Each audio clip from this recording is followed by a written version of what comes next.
తాకట్లో ఉన్న బంగారాన్ని విడిపించి ఆ రోజున మార్కెట్ ధర కట్టి మిగిలిన డబ్బును మీకు అందిస్తుంది కొమ్మూరి గోల్డ్.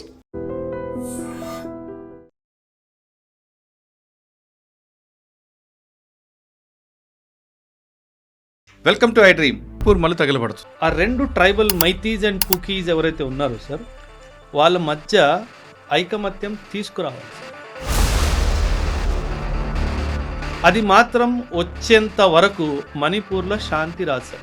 వాళ్ళకి ఆ ఫైటింగ్ స్పిరిట్ వాళ్ళకి న్యాచురల్గా ఉంది సార్. కత్తులు కటార్లు ఆయుధాలకి వాళ్ళకి యాక్సెస్ ఉండడం వల్ల అమెరికా ఇరాన్ వార్, దానివల్ల నష్టం వాళ్ళకా వీళ్ళకా లేదా మనకా? సార్ అందరికీ నష్టం ఉంటుంది సార్. 2024-25 ముందు ఇరాన్ వరల్డ్ మ్యాప్లో ఎక్కడుంది అంటే కూడా చాలామంది తెలియదు. సింగిల్ హ్యాండెడ్లీ ఇజ్రాయెల్ని అమెరికాకి మిగతా మిడిల్ ఈస్ట్ కంట్రీస్ అందరికీ కన్ను చూపించింది. అమెరికా వార్ని ఇంటెన్సిఫై చేస్తుంది కానీ సస్టైన్ చేయలేదు, తనకు అంత కెపాసిటీ లేదు. ఈ నెక్స్ట్ 5 yearsలో Iran will come out as a super power in the middle east. 1975లో Indira Gandhi విధించిన ఎమర్జెన్సీ, అది బుక్స్లో రావడం, దాని మీద మీ ఒపీనియన్ చెప్పండి. నేనేమంటానంటే సార్, యాజ్ ఎ సోల్జర్గా నేను మాట్లాడుతున్నాను సార్. ప్రభుత్వాన్ని దూషించడం అనేది నా ఉద్దేశం కాదు. పర్వాలేదు, పెట్టుకోండి, ఎమర్జెన్సీ చాప్టర్ పెట్టుకోండి. కానీ దానికన్నా ముఖ్యంగా అవసరమైన చాప్టర్లు ఏంటి? మనం 1947-48 యుద్ధం ఎలా గెలిచాం? 1962 వార్ మనం చైనాతో ఎందుకు ఓడిపోయాం? దానికి కారణాలు ఏంటి? పాజిటివ్తో పాటు నెగిటివ్ చెప్పాలి, మన చరిత్ర అనేది తెలియాలనేది ఉద్దేశం. అంటే సార్, మీరు ఇందిరాగాంధీ గారి గురించి ఆ ఒక్క అధ్యాయమే రాస్తున్నారు, తను చేసిన మిగతా విషయాలు. పాకిస్తాన్ని 2 ముక్కలు చేసిన ధైర్యం ఎవరికి ఉంది సార్? ఇందిరాగాంధీకే. వెనిజులాలో ఎక్కడ ఏది జరిగినా we're the first responders sir. ఆ దేశం కూడా రెస్పాండ్ అవ్వదు, మనం వెళ్ళిపోతాం సార్. అంటే రెడీగా ఉంటాం సార్. 2005లో సునామీ వచ్చినప్పుడు శ్రీలంకన్ గవర్నమెంట్ శ్రీలంకలో రెస్పాండ్ అవ్వలేదు, మనం వెళ్ళిపోయాం. జపాన్ గవర్నమెంట్ జపాన్లో కూడా రెస్పాండ్ అవ్వలేదు, అక్కడ కూడా వెళ్ళిపోయాం. So that was our response speed sir. So India ఏమంటుందంటే, ప్రతి దేశంలో ఎప్పుడైనా ఆపద వచ్చినప్పుడు నేను వెళ్తే ఫ్యూచర్లో ఎప్పుడైనా సరే ఆ దేశం నాకు అగెయిన్స్ట్గా ఏమన్నా డిసిషన్ తీసుకున్నప్పుడు. Welcome to iDream. International అఫైర్స్పై ఈరోజు మన guest major SPS Oberoi, Ekam IAS academy director. Oberoi గారు మేజర్లుగా పనిచేస్తున్నప్పుడు జరిగిన సంఘటనలతో పాటు ఐఏఎస్ అకాడమీలో ఆయన చేసుకున్న సబ్జెక్ట్ను, తర్వాత ఆయన రెగ్యులర్గా చేస్తున్న బుక్స్ నాలెడ్జ్లో ఆయన విపరీతమైన ఫాలోయింగ్ ఉంది. ప్రతి విషయాన్ని క్షుణ్ణంగా చెప్పడంలో లేదా దాని రూట్స్లో చెప్పడంలో ఆయనకు ఒక స్పెషల్ ఉంది.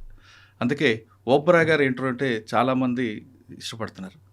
ఓబ్రాయ్ గారు ఇంటర్వ్యూ కావాలి, అందులో పలానా సబ్జెక్ట్ మీద ఎక్కువ డిస్కస్ చేయనట్టు మీరు అడుగుతున్న ప్రశ్నలకే ఈరోజు ఆయన సార్ని అడుగుతున్నారు. సార్ నమస్తే అండి. నమస్తే సార్. సార్, మీరు ప్రతి ఇంటర్వ్యూలో కొంతమంది కింద కామెంట్స్ చేస్తున్నారు. ఏమని సార్? ఆ కామెంట్స్లో కూడా ఇంటర్నేషనల్ అఫైర్స్లో కొన్ని ఇష్యూస్లో మీ ద్వారా తెలుసుకోవాలని, ముఖ్యంగా చెప్పాలంటే బ్లూ స్టార్ కానీ లేదా పాకిస్తాన్ ఇష్యూలో కానీ, అంటే వేరే వాళ్ళు చెప్పింది కూడా నచ్చుతుంది, కానీ మీరు ఫీల్డ్లో చేసి వచ్చారు కాబట్టి మీకు ఎక్కువ రెప్యుటేషన్, మీ ఇంటిగ్రేటెడ్ మీద ఎక్కువ మంది అడుగుతున్నారు. మీరు చెప్పేది అది కరెక్ట్ కాంక్రీట్గా ఉంటుంది కాబట్టి బాగా ఆ సబ్జెక్ట్ కనెక్ట్ అవుతున్నారు. అంటే మిగతా వాళ్ళు చెప్పింది బాగుంటుంది, వాళ్ళు ఫీల్డ్ బయట ఉండి చెప్పేది ఫీల్డ్ ఆఫీసర్ ఎక్స్పీరియన్స్ చెప్పడం అనేది కొంచెం డిఫరెంట్గా అనిపిస్తుంది. ఎక్కువ మంది మీ ఇంటర్వ్యూస్లో Blue Star, Operation Blue Star గురించి కానీ, లేదా పాకిస్తాన్ విషయంలో కానీ, ఆఫ్ఘనిస్తాన్ విషయంలో కానీ, లేదా చైనా టాపిక్, ఇలాంటివన్నీ అడగమని ఎక్కువగా కోరుతున్నారు. ఫస్ట్ మనం ఇవాళ 4 టాపిక్లు తీసుకుంటే, గుడ్ రైట్. పాకిస్తాన్ జలసంధి ఒప్పందం ఏంటి? ఆ ఒప్పందం ఉల్లంఘిస్తే మేము ఖచ్చితంగా భారత్ మీద అటాక్ చేస్తాం, వారి చేతులు నరుకుతాం, భారత యొక్క ఆనకట్టలను బ్లాస్ట్ చేస్తాం అంటూ పాకిస్తాన్ ఇచ్చిన వార్నింగ్గా తీసుకోవాలా, దానికి కౌంటర్గా మనం వేయాలి? అంటే అసలు పాకిస్తాన్ జలసంధి టాపిక్ వెళ్ళే ముందు అసలు పాకిస్తాన్, కాశ్మీర్ అనేది పాకిస్తాన్దా కాదా? అసలు ఆ పీఓకే మీద మనకున్న స్టాండర్డ్స్ ఏంటి, వాళ్ళకున్న స్టాండర్డ్స్ ఎందుకు ఎక్కువగా జరుగుతుంది? అదే పీఓకే మీద బలూచిస్తాన్ కూడా ఈ మధ్యన వాళ్ళు కూడా వారు చేస్తున్నారు. దీని మీద మీరు క్షుణ్ణంగా చెప్పండి. ఒక 20 క్వశ్చన్లు అడిగేశారు సార్. ఒక్కొక్క క్వశ్చన్ గురించి మాట్లాడదాము. ఆపరేషన్ బ్లూ స్టార్ మీద ఎప్పుడైనా ఒక లాంగ్ వీడియో చేద్దాం. రైట్. అంటే దాని రూట్స్ నుంచి కొన్ని విషయాలు మాట్లాడదాము, ఎందుకు అది జరిగింది. ఎందుకంటే ఎస్పెషలీ ఒక సిక్ లాగా నేను మాట్లాడడం చాలా అవసరం. సో దాని గురించి ఖచ్చితంగా ఫ్యూచర్లో మేబీ నెక్స్ట్ వీక్ ఆ వీడియో చేద్దాం. ఒక ప్రశ్న నేను స్టార్ట్ చేస్తాను సార్. పాకిస్తాన్కి కశ్మీర్ మీద అసలు అధికారం ఏంటి? ఇది బేసిక్ ప్రశ్న సార్. దీనికి అసలు ఏ ప్రమాణమే లేదు సార్. కశ్మీర్ పాకిస్తాన్ది అని పాకిస్తాన్ చెప్పుకోవడానికి పాకిస్తాన్ దగ్గర అసలు ఏ ప్రమాణమే లేదు. కేవలం ఒకే ఒక ప్రమాణం ఉంది సార్. ఏంటంటే 1947లో ఇండియా పాకిస్తాన్ 2 దేశాలుగా విభజించబడ్డాయి సార్, రైట్? అప్పుడు ఇండియన్ ఇండిపెండెన్స్ యాక్ట్లో ఏం రాసింది అంటే ప్రిన్స్లీ స్టేట్స్ దగ్గర ఆప్షన్ ఉంది. నువ్వు ఇండియా అంటే ఇండియా జాయిన్ అవ్వకో, నువ్వు పాకిస్తాన్ అంటే పాకిస్తాన్ జాయిన్ అయిపో, లేదు నేను ఇండిపెండెంట్గా ఒక నేషన్ లాగా మిగిలిపోతాను అంటే అలా కూడా మిగిల్చుకో అన్నట్టుగా ఒక 3 ఆప్షన్లు అందరికీ ఇచ్చారు సార్. అప్పట్లో జేఎండ్కేకి రాజు మహారాజా హరీ సింగ్ అని చెప్పి ఒక రాజు సార్. ఆ హరీ సింగ్ ఏం చేశాడంటే నేను ఇండిపెండెంట్గా ఉంటాను అన్నట్టుగా తను నిర్ణయించుకున్నాడు. కానీ మనం జమ్మూ అండ్ కాశ్మీర్ లొకేషన్ చూసుకుంటే కనుక అది చాలా ఇంపార్టెంట్ స్ట్రాటజిక్ లొకేషన్లో ఉంది. అంటే ఇండియన్ సబ్ కాంటినెంట్ని సెంట్రల్ ఏషియా నుంచి కనెక్ట్ చేసే మధ్యలో జమ్మూ అండ్ కాశ్మీర్ ఉంది. ఇంత స్ట్రాటజిక్ లొకేషన్లో ఉంది కాబట్టి అది ఇండిపెండెంట్ నేషన్గా అయితే మిగలడానికి వీల్లేదు సార్. పాకిస్తాన్ కూడా ఒక విషయం ఏమర్థమైందంటే ఈ కశ్మీర్ నా దగ్గరకు వస్తే మీరు మ్యాప్ చూడాలి sir. Afghanistan Pakistan India map చూసుకుంటే కశ్మీర్ పిఓకే మీద పాకిస్తాన్ కబ్జా లేదు అంటే పాకిస్తాన్కి కూడా సెంట్రల్ ఏషియాకి కనెక్షన్ లేదు సార్. పాకిస్తాన్ కూడా సెంట్రల్ ఏషియా కనెక్షన్ కావాలి అంటే పిఓకే వాళ్ళ దగ్గర ఉండాలి సార్. సో ఇది అర్థమైపోయిన పాకిస్తాన్ మహారాజా హరీ సింగ్ మీద కొంచెం ప్రెషర్ బిల్డప్ చేయడం స్టార్ట్ చేసింది. ఆ ప్రెషర్కి ఆయన గివప్ చేసి ఒక సంధి పాకిస్తాన్తో సైన్ చేయించుకున్నాడు సార్. ఆ సంధి పేరు స్టాండ్ స్టిల్ అగ్రిమెంట్. ఏమైందంటే సార్ 1947 నుంచి 1950 వరకు మనందరికీ తెలుసు 563 నుంచి 565 ప్రిన్స్లీ స్టేట్స్ని మనం మన దేశంలో ఇంటిగ్రేట్ చేసుకున్నాము. థ్యాంక్స్ టు సర్దార్ పటేల్ గారు sir. Grand salute to him. ఆయన ఉన్నారు కాబట్టి ఈరోజు మన భారతదేశం మ్యాప్ ఇలా ఉంది సార్. ఆయన ప్లేస్లో ఇంకెవరైనా ఉంటే ఇందులో సగం కూడా భారతదేశంలో మ్యాప్ ఉండేది కాదు sir. So grand salute to Sardar Patel sir, real son of India.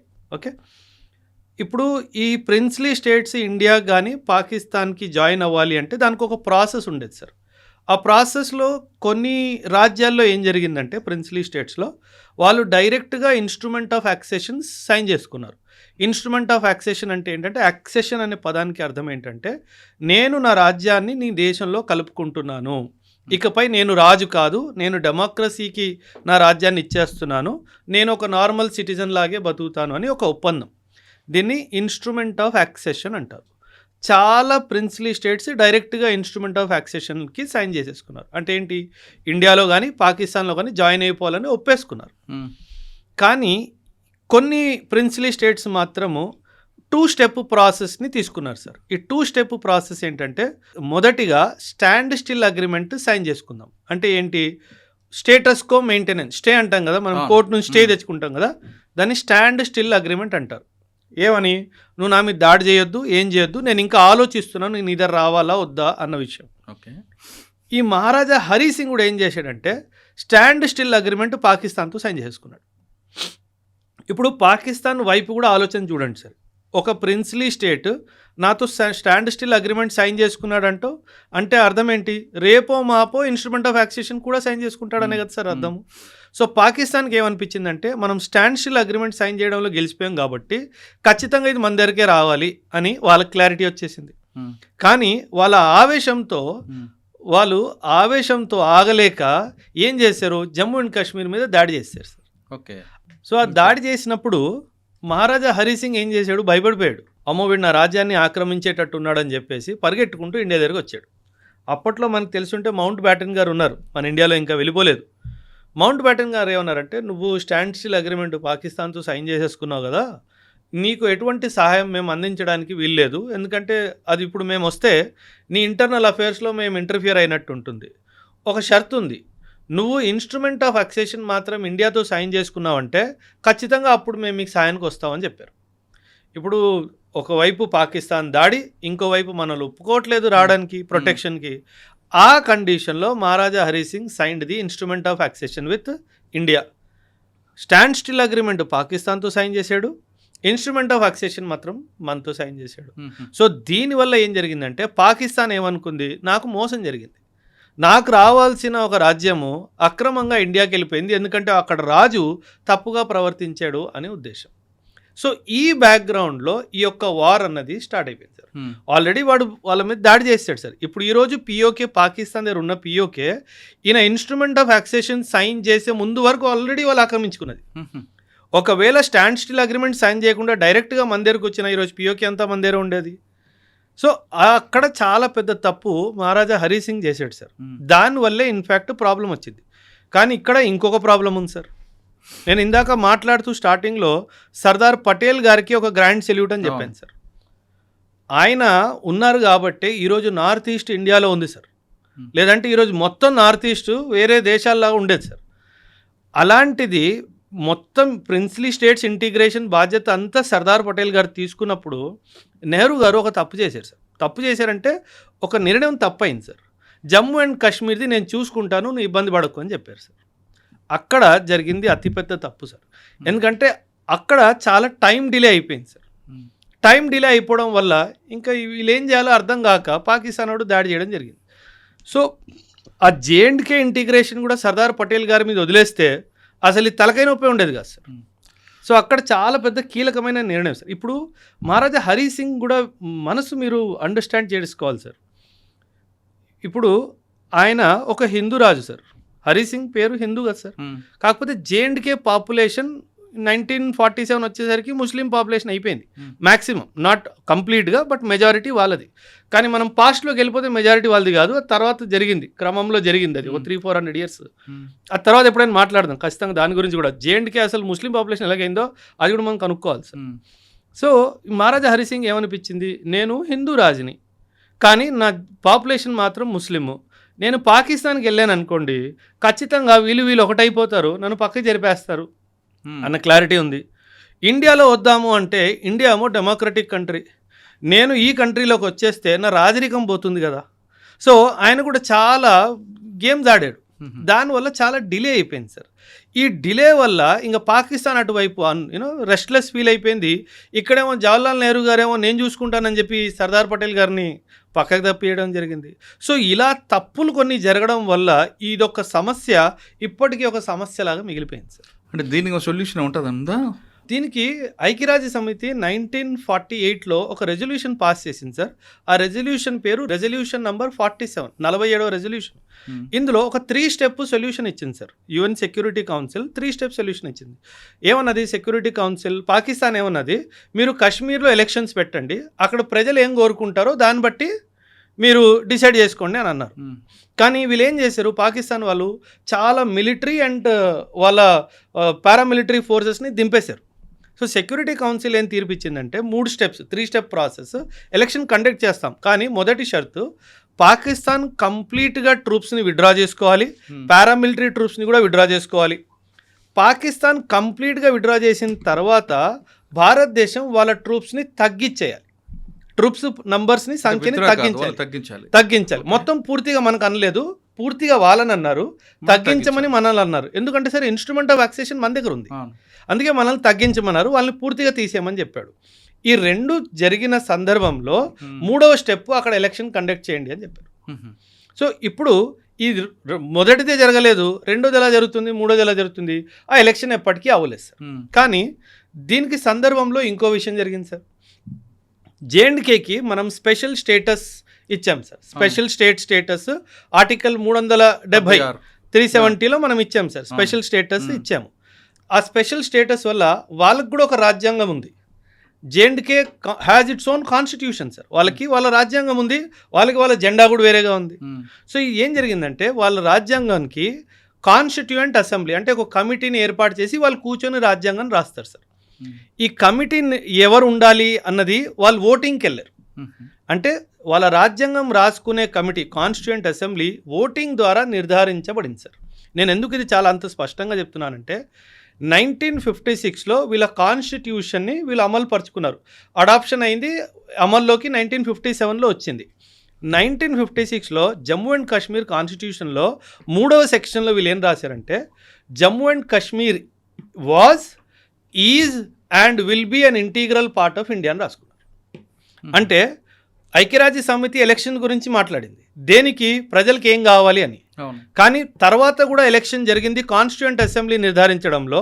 ఆ కాన్స్టిట్యూయెంట్ అసెంబ్లీలో రిప్రజెంటేటివ్స్ ఎవరైతే ఎన్నికై వచ్చారో వాళ్ళే నిర్ణయం తీసుకున్నారు J&K is part of India అని.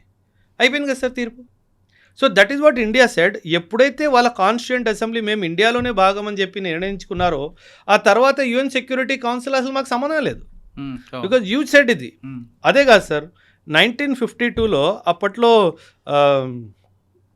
Sheikh Abdullah prime minister of J&K, వాళ్ళకి ప్రైమ్ మినిస్టర్ ఉండేవాళ్ళు చూడండి. Prime minister of J&K Sheikh Abdullah 1952లో ఒక అగ్రిమెంట్ సైన్ చేసుకున్నాడు సార్. ఆ అగ్రిమెంట్ పేరు ఢిల్లీ అగ్రిమెంట్. ఆ ఢిల్లీ అగ్రిమెంట్లో కూడా సిటిజన్షిప్ సంబంధించి ఒక క్లాజ్ ఉంది. ఆ సిటిజన్షిప్ క్లాజ్లో వాళ్ళు ఏం రాసుకున్నారంటే, ఒక దేశానికి ప్రైమ్ మినిస్టర్ 1952 అన్నట్టుగా వాళ్ళు భావిస్తున్నారు, కానీ కాదు, అది వచ్చే సెపరేట్ స్టేట్ మనం అనుకున్నట్టుగా. అందులో సిటిజన్షిప్ సంబంధించి ఆ అంశంలో ఏం రాసుకున్నారంటే, ఆ citizen of J&K is a citizen of India. అయిపోయింది కదా సార్. ఒకవైపు మీ రాజ్యాంగం ఏం చెప్తుంది, మీరు మాలో భాగం అని చెప్పి, ఒకవైపు మీ అగ్రిమెంట్, మీ ప్రైమ్ మినిస్టర్ సైన్ చేసిన అగ్రిమెంటే చెప్తుంది మీ పౌరులు మా దేశం యొక్క పౌరులు అని చెప్పేసి. ఇంకా చాప్టర్ క్లోజ్ అయిపోయింది కదా సార్.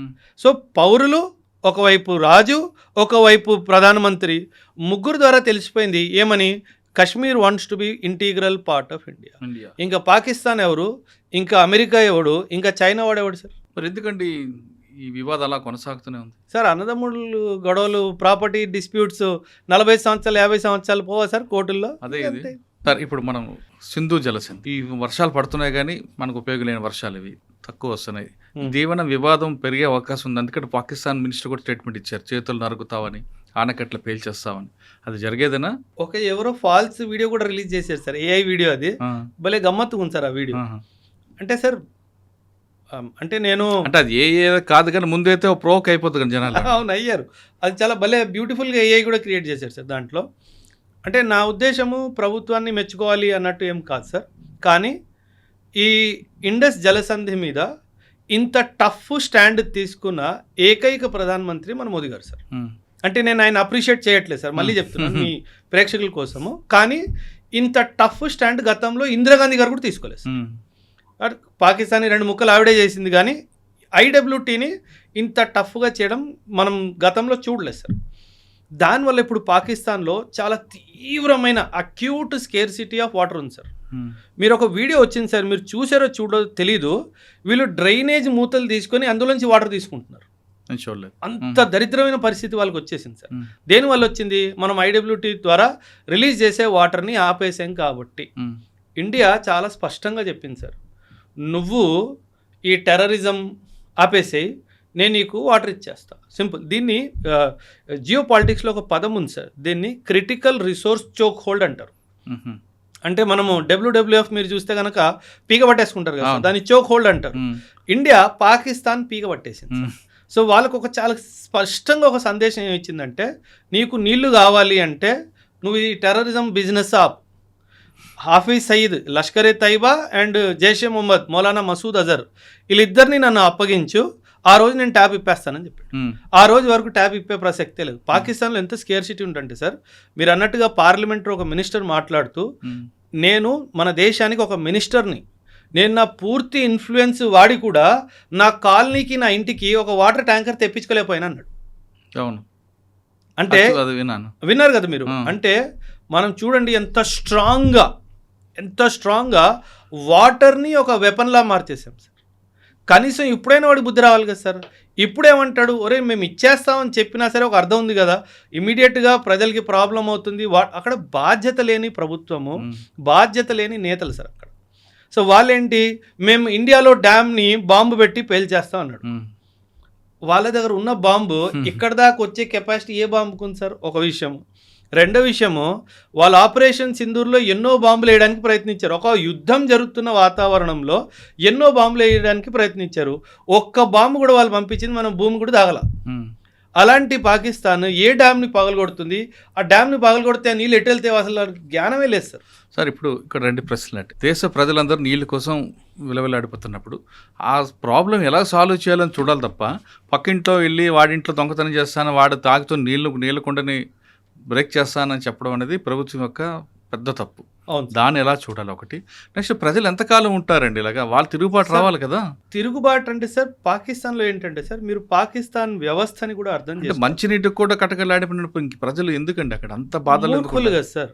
పాకిస్తాన్లో ఏంటంటే సార్ అరే ఇండియాకి ऊपर हम అటాక్ కరేంగే అంటే వాడికి ఫుడ్ ఇవ్వకపోయినా పర్వాలేదు. ఓ అంటే ఒక ఫాల్స్ హాల్యూసినేషన్ అంటాం కదా సార్, అవును. అందులో ఉండిపోతున్నారు సార్ వాళ్ళ వాళ్ళు. యాటిట్యూడ్ అది. అంతే వాళ్ళు ఇంకా సార్ అవన్నీ ఇంకా నాకు ఎలా చెప్పాలో అర్థం కావట్లేదు సార్. అంటే బుర్ర లేని మనుషులు సార్ అంతే. అసలు ఇండియాని వాళ్ళకి తిడితే చాలు, అంతే నువ్వు తిండి లేకపోతే పెట్టమని పర్వాలేదు. పర్వాలేదు. ఇండియాతో కయం ఉందా? ఉంది, చాలా గుడ్, నేను హ్యాపీ. Hmm. ఫుడ్ లేదు, బెడ్ లేదు, వాటర్ లేదు, గ్యాస్ లేదు, ఎలక్ట్రిసిటీ లేదు, కుకింగ్ ఆయిల్ లేదు, ఏమీ లేదు, ఏం అవసరం లేదు. పర్వాలా ఇలాగే. అంటే వాళ్ళు మనము వరదలు వచ్చినప్పుడు పులిహోర ప్యాకెట్లు పంచుతాం కదా సార్, ఆ పులిహోర ప్యాకెట్ల వెనకాల పరిగెట్టుకుంటూ వాళ్ళు టైం గడిపేస్తున్నారు సార్. అంటే నా దేశము నాకేమిచ్చింది అని ప్రశ్నించాలి అన్న ఒక ఆలోచన కూడా వాళ్ళకి రావట్లేదు. అంటే వాళ్ళు ఎంత మూర్ఖుల్లా మారిపోయారు. మూర్ఖులు అనే పదం కన్నా అంటే గత ప్రభుత్వాలు వాళ్ళు ఏ విధంగా అణిచివేసే ఆ పద్ధతులకు అలవాటు పడిపోయినా అంతే అనుకోవచ్చు. సార్, అంతే కదా సార్. ఇప్పుడు ఇప్పుడు వాళ్ళు కూడా చదువుకొని వస్తే వాళ్ళకి ఆలోచన వస్తుంది కదా. సార్ మీరు కొన్ని వీడియోస్ ఉంటాయి సార్ యూట్యూబ్లో, చూస్తారో చూడరో, రోజు గుర్రానికి ఒక ప్లేస్లో కట్టేస్తారు సార్. ఇంకో రోజు యజమాని ఏం చేస్తాడంటే కట్టినట్టు నటించేసి వెళ్ళిపోతాడు. కట్టలేదు, వాస్తవానికి కట్టలేదు, నటించి వెళ్ళిపోయాడు. ఆ గుర్రం రోజంతా అక్కడే నిల్చొని ఉంది. ఏమనుకొని నన్ను కట్టేసి వెళ్ళాడు కదా అని. ఆ గుర్రానికి పాకిస్తాన్ ప్రజలకి ఏ తేడా లేదు. ఇప్పుడు మన దేశంలో చిన్న తప్పు జరిగినా మోదీ గారిని ప్రశ్నిస్తారు. ప్రశ్నించే హక్కు మనకి మన రాజ్యాంగం ఇచ్చింది. అది మోదీ గారైనా, సీఎం అయినా, పిఎం అయినా, డిఎం అయినా, ఎవరైనా ప్రతి ఒక్కరిని ప్రశ్నించే హక్కు మనకి రాజ్యాంగం ఇచ్చింది. అక్కడ కూడా ఇచ్చింది, కానీ ఆ హక్కు ఉంది అని చెప్పి వాళ్ళకి ఎవరు తెలియజేయట్లేదు ఎవరు వాళ్ళకి. సో అందుకే వాళ్ళు ప్రజల్లో అవగాహన కల్పించే బాధ్యత ప్రభుత్వం లేదు. తీసుకోలేదు. అంటే వాళ్ళు ఎడ్యుకేట్ అయితే వీళ్ళు ప్రభుత్వం తిరగబడతారని. అందుకే అక్కడ ఎడ్యుకేషన్కి అంత వెయిట్ లేదు సార్. వాళ్ళు ఏంటంటే మూర్ఖుల్లా పుట్టారు సార్. సార్ ఒక సింపుల్ స్పిరిచువల్ మాట సార్, ఆ దేశానికి పునాది ఒక అబద్ధం సార్. పునాది అబద్ధం అయినప్పుడు మీకు గ్రోత్ కానీ ఒక పాజిటివ్ థింకింగ్ కానీ ఎలా వచ్చేస్తుంది సార్? రాదు. ఎందుకంటే పునాది అబద్ధం కాబట్టి వాళ్ళు అలాగే ఉండిపోయారు, మనం ఎక్కడికో వెళ్ళిపోయాం సార్. సో పాకిస్తాన్కి మనకి ఆర్థికంగానో, సామాజికంగానో, పొలిటికల్గానో, రాజరికంగానో అసలు దేంట్లో అసలు కంపారిజనే లేదు సార్. మన భారతదేశ ఆనకట్ల మీద బాంబులు చేయడం అనేది వాళ్ళ మభ్య పెట్టడానికే సార్. దీపావళి వస్తుంది సార్, కొన్ని 2-3 నెలలు పోతే దీపావళి వస్తుందేమో. అందులో ఒక మిర్చి పటాకా అని ఉంటుంది. అవును, 5 రూపాయల ప్యాకెట్ వచ్చేది నేను చిన్నప్పుడు ఉన్నప్పుడు. ఇప్పుడు ఎంతకు వస్తుందో నాకు ఐడియా లేదు. వాళ్ళ దగ్గర మిర్చి పటాకాలు కూడా సరివేనీ లేవు సార్, అన్ని చైనా తుపాస్ పటాకాలు. వాళ్ళు ఎన్ని సార్ మీకు గుర్తుందో లేదో, ఆపరేషన్ సింధూర్ అప్పుడు వాళ్ళు పంపించిన మిజైల్స్ పేలకుండా వచ్చినట్టు వచ్చి మన దగ్గర పడిపోయాయి. అంటే మనము చైనా ఫోన్ని కూడా నమ్మం సార్, వాడు చైనా బాంబునే నమ్ముతున్నాడు. వాడు ఎంత పెద్ద ఏదో అక్కడే క్లారిటీ వచ్చేసింది కదా సార్. సో వాడు ఏముంది సార్ వాడి దగ్గర. సరే, సింధు జల సంగతి కాస్త పక్కన పెడదాం సార్. ఆఫ్ఘనిస్తాన్కి మన మెడికల్ కిట్లో డ్రోన్లు పంపిస్తున్నాం ఒక ఎలిగేషన్ సార్. నేను ఒక మాట చెప్తున్నా సార్, పాకిస్తాన్ వాళ్ళు ఎలా అంటే సార్, వాళ్ళ లీడర్షిప్ ఎలాగైపోయిందంటే ఈ రోజు రాత్రి పడుకున్నాము తాగేసి కళ్ళు ఏమొచ్చింది అది వాగేయాలి రేపు పొద్దున్న లేచి. అంటే ఒక సైంటిఫిక్ అనాలిసిస్ లేదు, ఒక ఆబ్జెక్టివ్ అనాలిసిస్ లేదు, ఒక లాజికల్ రీజనింగ్ లేదు, ఏమీ లేదు సార్. ఇండియా ఆఫ్ఘనిస్తాన్కి ఈ రోజు కాదు సార్, 2001 నుంచి మెడికల్ ఎయిడ్ మనం ఆఫ్ఘనిస్తాన్కి అందిస్తున్నాం సార్. ఆఫ్ఘనిస్తాన్లో ఎన్నో గొప్ప పనులు మనం చేసాము. వాళ్ళ పార్లమెంట్ బిల్డింగ్ కానీ, వాళ్ళ డ్యామ్లు కానీ, వాళ్ళ బ్రిడ్జ్లు కానీ, వాళ్ళ రోడ్లు కానీ, వాళ్ళకి అంబులెన్సెస్ కానీ, నర్సింగ్ సపోర్ట్ కానీ, మెడికల్ కిట్ సపోర్ట్ కానీ ఎన్నో మనం ఆఫ్ఘనిస్తాన్కి అందిస్తున్నాం సార్. ఫర్ ఎగ్జాంపుల్ సార్, వాడు అలిగేషన్ ఏంటి, ఆఫ్ఘనిస్తాన్కి మన భారతదేశము డ్రోన్లు సరఫరా చేస్తుంది సార్. ఆ మెడికల్ బాక్స్లో పెట్టి పంపించాల్సిన అవసరం నాకేం వచ్చింది సార్? నేను ఓపెన్గా ఇస్తా. మా పిఎం వాళ్ళ పిఎంకి అరే బాబు తీసుకోరా డ్రోన్ అని చెప్పి ఫోటోగ్రాఫ్ తీసి మరి ఇస్తా, నాకేం అవసరం. అండ్ అందులో చూడండి సార్ ఎంత మూర్ఖమైన స్టేట్మెంట్. ఇజ్రాయిలీ డ్రోన్ ఆఫ్ఘనిస్తాన్కి నేను ఎందుకు ఇస్తాను సార్? వాడిచ్చుకుంటా డైరెక్ట్గా. నేను ఇవ్వాలంటే నా డ్రోన్ ఇస్తా. నేను ఇజ్రాయెల్ డ్రోన్ నేను ఇవ్వాల్సిన అవసరం సార్. ఇజ్రాయెల్ మీకు తెలుసు, మొసాద్ కానీ వాళ్ళ డిఫెన్స్ సిస్టమ్ ఎంత బ్యూటిఫుల్గా పనిచేస్తుంది అంటే ఈ ఎదవకి తెలియకుండానే అక్కడ అన్ని డ్రోన్లు వచ్చేస్తాయి వాళ్ళకి ఇవ్వాలి అన్న ఉద్దేశం ఉంటే. అది ఫర్ ఎగ్జాంపుల్ సార్ ఒక మాట. చలో పాకిస్తాన్ వాగింది నిజమే అనుకుందాం, నేనే చెప్తున్నాను సార్, ఏం పీక్తో పీక్కు. అంతే కదా సార్. కానీ ఇచ్చేది మనం మేక్ ఇన్ ఇండియా ఇస్తాం. నీకు దమ్ముంటే ఆపుకో. కాదు, ఇవ్వాలనుకుంటే మేక్ ఇన్ ఇండియా డ్రోనే ఇస్తాం. ఫస్ట్ ఆఫ్ ఆల్ అదే ఇస్తాను సార్. సరో నువ్వు అన్నట్టు ఇజ్రాయెల్దే ఇస్తున్నా, దమ్ముంటే ఆపు. నువ్వేం చేయగలుగుతావు చేసుకో. నువ్వు అరవడం మానే ఫస్ట్. నువ్వు అరుస్తే అరిసావు, ధైర్యం ఉంటే కరిసి చూపించు, అప్పుడు చెప్తాను నీకు ఏ ఇంజెక్షన్ పెట్టాలి. So that is where sir. In fact మీరు వాళ్ళ పార్లమెంట్ మీటింగ్స్ కూడా చూస్తే కనుక మీకు ఒక క్లారిటీ వస్తుంది సార్. వాళ్ళ మినిస్టర్లు వాళ్ళ ప్రభుత్వాన్ని ఎలా దూషిస్తున్నారు. మీకు పంజాబీ అర్థం కాకపోవచ్చు సార్, నాకు అర్థం అవుతుందిగా. నా ఫేవరెట్ టైం పాస్ వాళ్ళ పార్లమెంట్ మీటింగ్స్ సార్. అరే భలే ఉంటాయి సార్, బ్యూటిఫుల్లీ. అక్కడ లేడీస్, అతి ముఖ్యంగా లేడీస్ మినిస్టర్ని బట్టలు తీసేసి మరీ డైలాగులు కొడతారు. అస్సలు వాళ్ళ దగ్గర జవాబే లేదు సార్, దేనికి జవాబు లేదు. కానీ వాళ్ళ ఆర్మీ చేతులు ఉన్నారు కదండి. అది దేశం వల్ల తగలడిపోయింది సార్. సార్ మన దేశంలో ఆర్మీ పాలిటిక్స్ నుంచి దూరం ఉండి ఎంత పెద్ద పాజిటివ్ కాంట్రిబ్యూషన్ చేసిందో మనకు అవగాహన లేదు. నేను ఆర్మీలో 11 సంవత్సరాలు సర్వీస్ చేశాను కదా సార్. ఆర్మీ ఆఫీసర్స్ మెస్సులో 2 విషయాలు డిస్కస్ చేయడానికి అనుమతి లేదు సార్. ఒకటి పాలిటిక్స్, ఇంకోటి రిలీజియన్ సార్. ఈ రెండిటి మీద నువ్వు నోరు తెరిసేవనుకో, commanding officer next day morning భుజం మీద పెట్టేసి చలో అంటాడు. అంటే అంత స్ట్రిక్ట్లీ అవాయిడ్ చేస్తారు.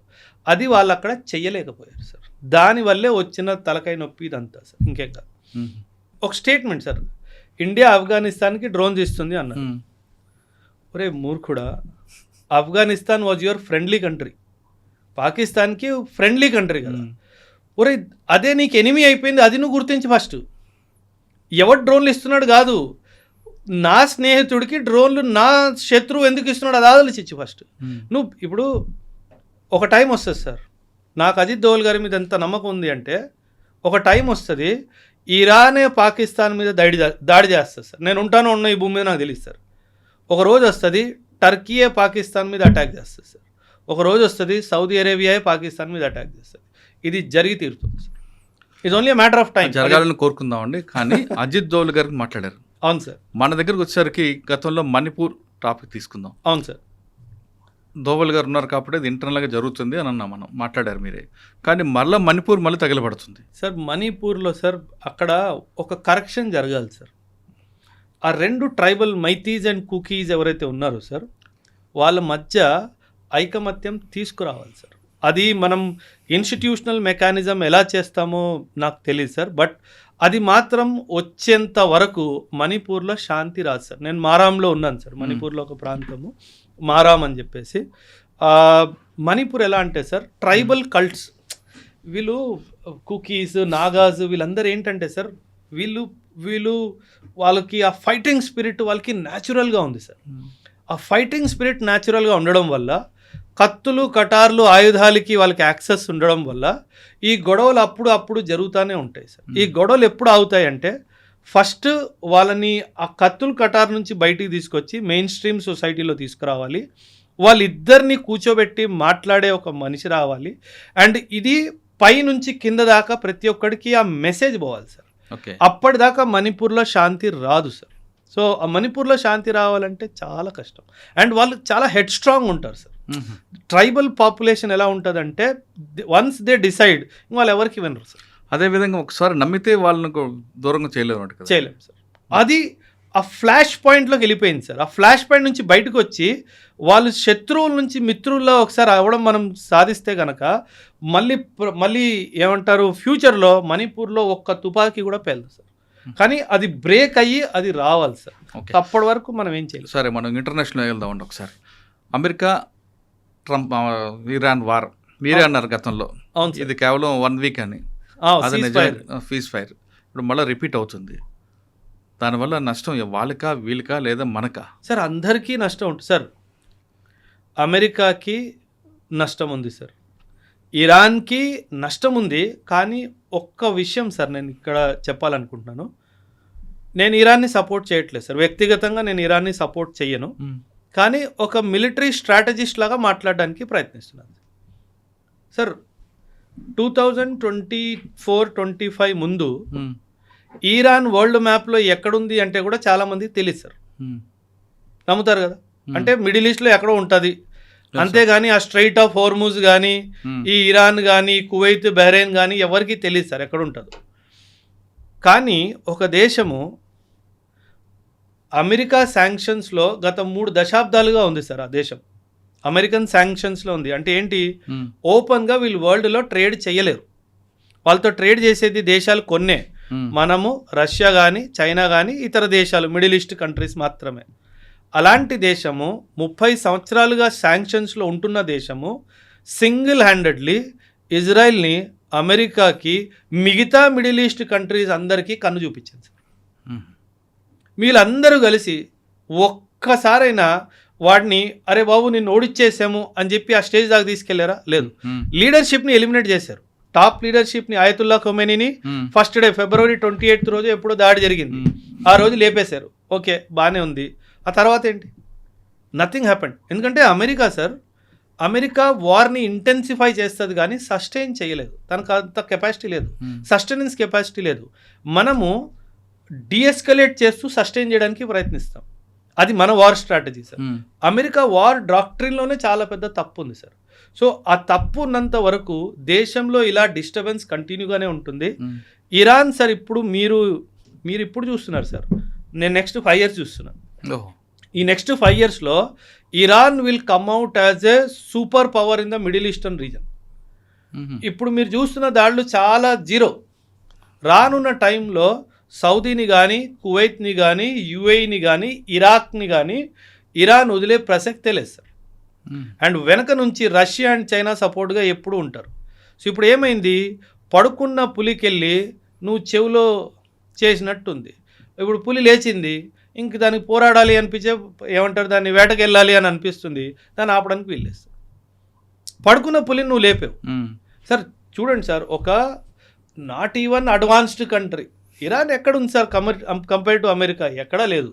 Intelligence Israel best, defence forces best, missile systems best, drone systems best, air crafts best, అన్నీ బెస్ట్గా ఉన్నా ఏం చేస్తున్నారు? ఏం చేయలేకపోతున్నారు సార్. కువైత్ మీద ఎన్ని దాడులు జరిగాయి సార్? కువైత్ ఒక్క రిప్లైని ఇవ్వగలిగిందా సార్? యుఏఈ మీద ఎన్ని దాడులు చేసింది సార్ ఇరాన్? ఒక్క రిప్లైని ఇచ్చిందా సార్? ఏం లేదు. అమెరికా ముఖ్యమైన ఉద్దేశం, అమెరికా ఉద్దేశం ఏంటంటే మిడిల్ ఈస్ట్లో అన్రెస్ట్ క్రియేట్ చేయాలి సార్. ఈ అన్రెస్ట్ ఇప్పుడు సార్ సింపుల్ సార్, నేను ఈరోజు రాత్రి మీ ఇంటి మీద దాడి చేస్తాను అని చెప్పి మీకు వాట్సాప్ మెసేజ్ పెట్టాను. మీరేం చేస్తారు? కాపులాకి మనుషులు పెట్టుకుంటారా? పెట్టుకోరా? వెళ్ళి పోలీస్ స్టేషన్ కంప్లైంట్ ఇస్తారా? ఇవ్వరా? కాపులాకి మనుషులు పెట్టుకుంటారు, వాళ్ళకి ఆయుధాలు కూడా ఇస్తారు. ఆ ఆయుధాలు ఎక్కడి నుంచి అయినా కొనుక్కోవాలి కదా మీరు. ఈ మిడిల్ ఈస్ట్ దేశాలన్నీ అమెరికా ఉండి కాపులాగా ఉండమని చెప్పి ఆయుధాలు వాడి దగ్గర కొనుక్కుంటున్నారు. మిమ్మల్ని ఆయుధాలు కొనుక్కునేటట్టు చేసింది ఎవరు? నేను అమెరికా. సో అమెరికా ఏం చేస్తుందంటే మిడిల్ ఈస్ట్లో డిస్టర్బెన్స్ క్రియేట్ చేయాలి, ఆ డిస్టర్బెన్స్కి దేశాలు భయపడాలి, ఆ భయంతో నా దగ్గర ఆయుధాలు కొనుక్కోవాలి, వాళ్ళ దేశంలో మిలిటరీ బేస్ ఎస్టాబ్లిష్ చేయడానికి నాకు భూమి ఇవ్వాలి. వాడు కావాల్సింది అదే, వాడు క్రియేట్ చేసుకున్నాడు. మనమేమో ఇరాన్ న్యూక్లియర్ అన్నాం. ఇప్పుడు న్యూస్ పేపర్లో కానీ ఎక్కడైనా సరే న్యూక్లియర్ గురించి అసలు మాట కూడా వస్తుందా? రావట్లా. అప్పుడు ఏమీ దొరకలేదు, ఇప్పుడు ఏమీ దొరకలేదు. అంటే అల్టిమేట్ తీసుకుంటే ఆయుధాల కంపెనీ ఓనర్లు బతుకుతున్నారు అంతే. అమెరికా ముఖ్య ఎకనామిక్ ఇదే కదా సార్, ఆయుధాలే కదా సార్. ఇదంతా ఆయుధాలు అమ్ముకోవడానికి వ్యాపారం సార్. ఈ వ్యాపారం కోసం వరల్డ్ అంతా వీళ్ళు డిస్టర్బ్ చేస్తారు. సో మనం కూడా డిస్టర్బ్ అవుతున్నాము, వరల్డ్ అంతా డిస్టర్బ్ అవుతుంది సార్. ఇంకోటి 1975లో ఇందిరాగాంధీ విధించిన ఎమర్జెన్సీ. అవును సార్, అది బుక్స్లో రావడం, దాని మీద మేము ఒక ఒపీనియన్ చెప్పండి. అమ్మో, ఇది పొలిటికల్ సార్, చాలా జాగ్రత్తగానే మాట్లాడతాను సార్. చాప్టర్ ఏమంటారు, NCERT క్లాస్ 9 సోషల్ సైన్స్ బుక్లో ఎమర్జెన్సీ చాప్టర్ తీసుకురావాలి అని చెప్పి ఒక కీలకమైన నిర్ణయం తీసుకున్నారు సార్. సార్ మనము అంటే ఇది నా వ్యక్తిగత అభిప్రాయం సార్. మన ఇంట్లో జరిగిన ఒక చెడు సంఘటనని మనం కప్పివేయడానికి, దాచేయడానికి ప్రయత్నిస్తామా, లేకపోతే ఇంటి బయట బోర్డు పెడతామా?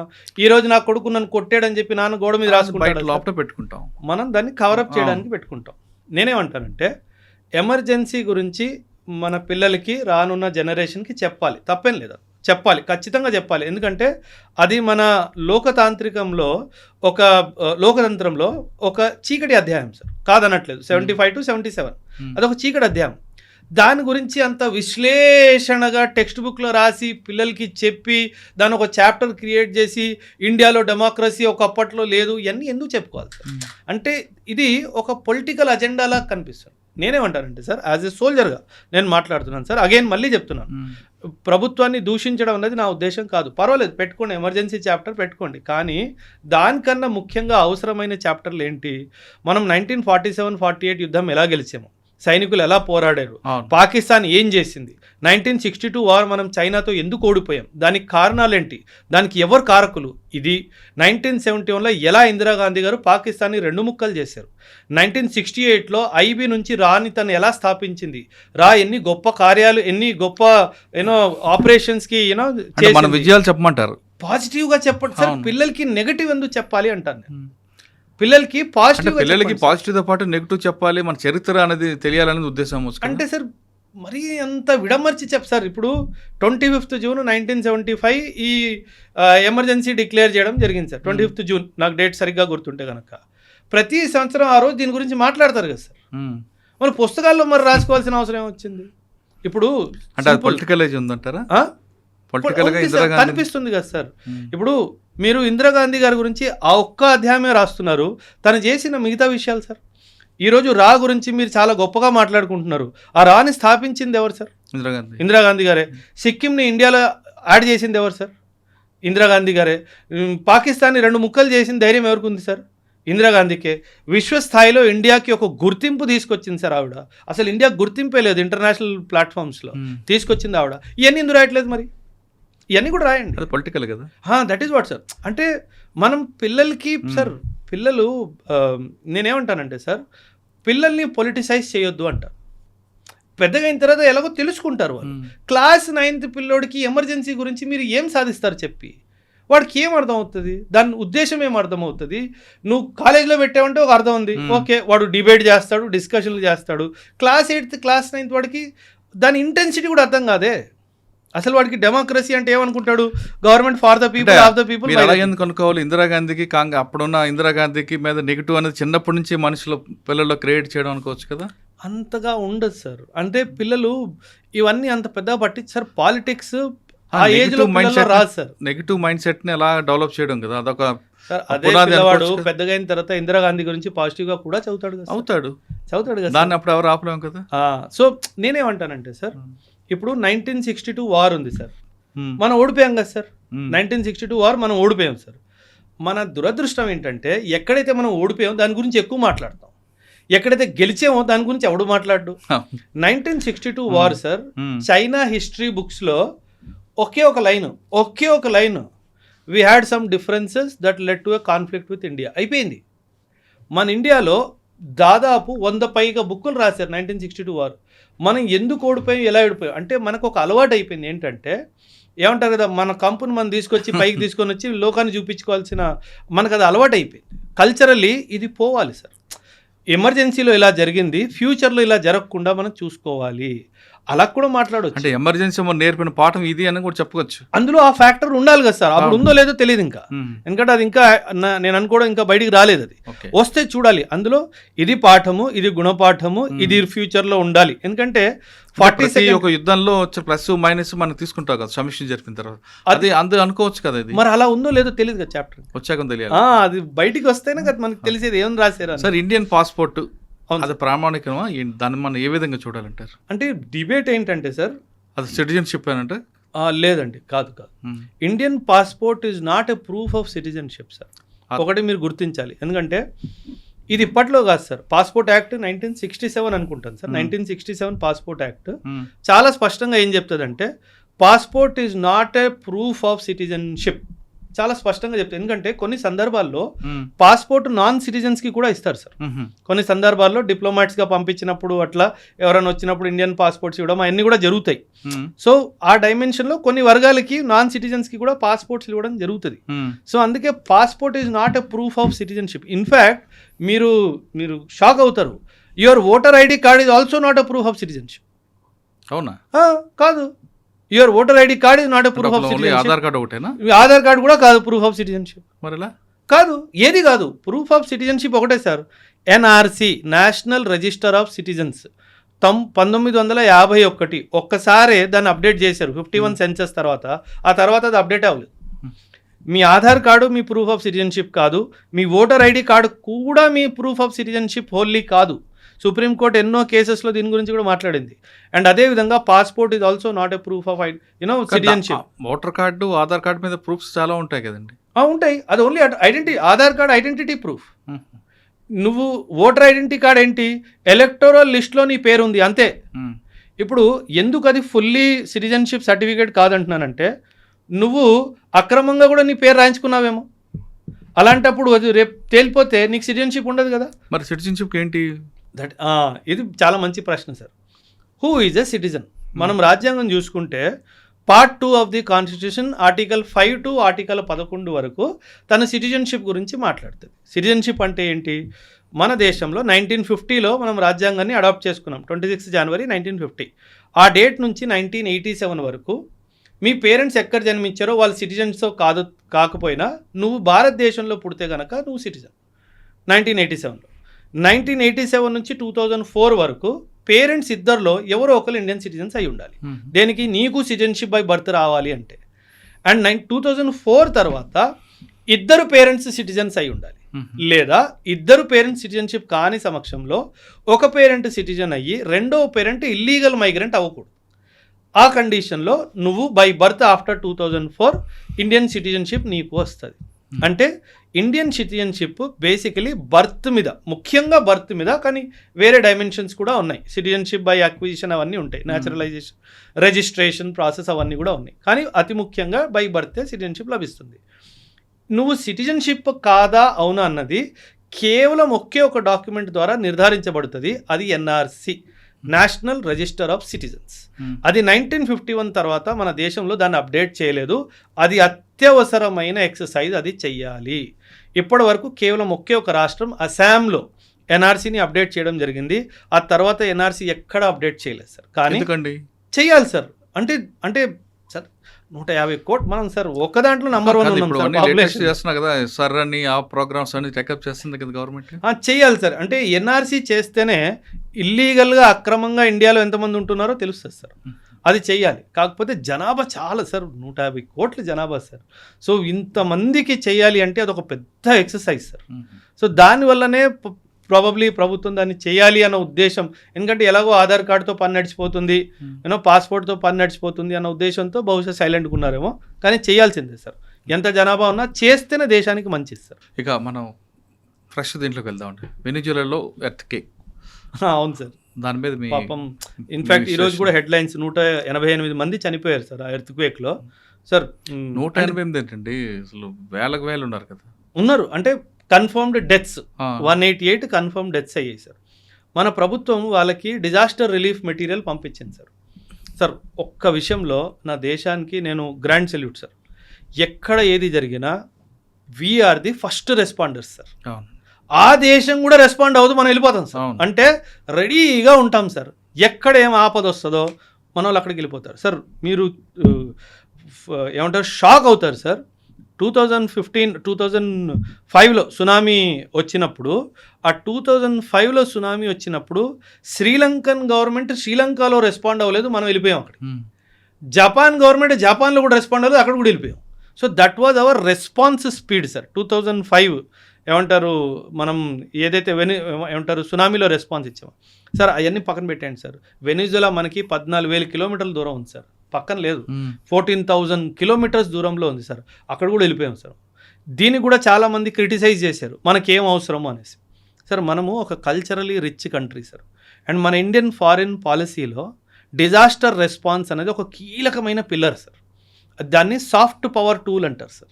అంటే మనము సార్ ఎప్పుడైనా సరే మీరు ఆపదలో ఉన్నారు సార్, నేను వచ్చి మిమ్మల్ని ఆదుకున్నాను సార్, నా ప్రతి మీ భావన ఎలా ఉంటుంది సార్ ఫ్యూచర్లో? అరే టైంకి వచ్చినప్పుడు నన్ను ఓబ్రాయ్ ఆదుకున్నాడు, నాకు మీరు తిరిగి ఏం చేయకపోయినా నా ప్రతి మీకు ఒక పాజిటివ్ ఫీలింగే కదా ఉంటుంది. సో ఇండియా ఏమంటుందంటే ప్రతి దేశంలో ఎప్పుడైనా ఆపద వచ్చినప్పుడు నేను వెళ్తే ఫ్యూచర్లో ఎప్పుడైనా సరే ఆ దేశం నాకు అగెయిన్స్ట్గా ఏమన్నా డిసిషన్ తీసుకున్నప్పుడు మనస్సాక్షికైనా ఒక్కసారి వాడు గుర్తొస్తుంది, అరే అవసరం ఉన్నప్పుడు ఈడే కదా మనతో నిల్చున్నాడు అని. ఆ డైమెన్షన్లో దాన్ని మనం ఒక సాఫ్ట్ పవర్ టూల్ లాగా మన దేశం కోసం వాడతాం సార్. దాన్ని కూడా మన వాళ్ళు క్రిటిసైజ్ చేసేస్తారు. నీకేం అవసరము, నువ్వు అక్కడ నుంచి ఇప్పుడు నీకు ఆయిల్ కావాలా, అందుకేనా నువ్వు అక్కడికి వెళ్ళావు. సార్ వెనిజువేలాలో ఆయిల్ కంట్రోల్ చేసేది అమెరికా సార్. ఆ నికోలస్ మదూరో గారిని లేపుకెళ్ళిపోయారు కదా సార్. అప్పటి నుంచి ఆ వెనిజువేలాని ఆయిల్ కంట్రోల్ చేసేది ఎవరు సార్? అమెరికాని కంట్రోల్ చేసేది ట్రంప్. వాడు బుర్రలేని నడుస్తుంది, ఎవడికి తెలియదు. సో మనం ఎలా వెనిజువేలాలో ఆయిల్ మనకు వచ్చేస్తుందని భావిస్తున్నాం సార్? అది రాదు సార్. సో ఏంటంటే సార్, ప్రతిదాన్ని జియో పొలిటికల్ కోణంలోనే కాకుండా హ్యుమానిటేరియన్ కోణంలో కూడా చూడాలి సార్. అప్పుడే కదా సార్. సార్ మనిషి అంటే ఏంటి సార్? హ్యుమానిటీయే కదా సార్. ఇక్కడ కూడా పాలిటిక్స్ చేస్తే మరి దరిద్రంగా ఉండదు సార్. భూకంపాలు కానీ ఇటువంటి ప్రమాదాలు వచ్చినప్పుడు అది మానవతా హృదయంతో చేస్తాం తప్ప దీన్ని కూడా పొలిటికల్ చేయదంటున్నారు ఓపరాయ్ గారు. ఆయన చెప్తుంది అంటే ఈ రోజు కాదు రేపైనా మనకేమైనా కష్టం వస్తే ఆ దేశాల్లో మనకు ఆదుకోపోయినా మన గురించి ఆలోచిస్తారు కాబట్టి ఆ కోణంలో మనం చూడాలంటూ వెనిజులా భూకంపం మీద మన సహాయం గురించి ఓబరాయ్ గారు చెప్తున్నారు. మీరందరూ కోరుకున్నట్లుగా బ్లూ స్టార్ మీద ఓబరాయ్ గారితో నెక్స్ట్ వీక్ ఉంటుంది. అంతవరకు సెలవు. Thank you sir. Thank you very much. I dreams, this police diaries is something very, very valuable towards that. I must really appreciate Murali, your insights. I dreams founder and CEO చిన్న వాసుదేవ్ రెడ్డి గారితో Muralidhar crime stories చాలా famous అయిపోయినాయి. Gautam Savan garu and Satyajit sir. Well done. I congratulate him for doing so well, and I congratulate him, his boss also. So well.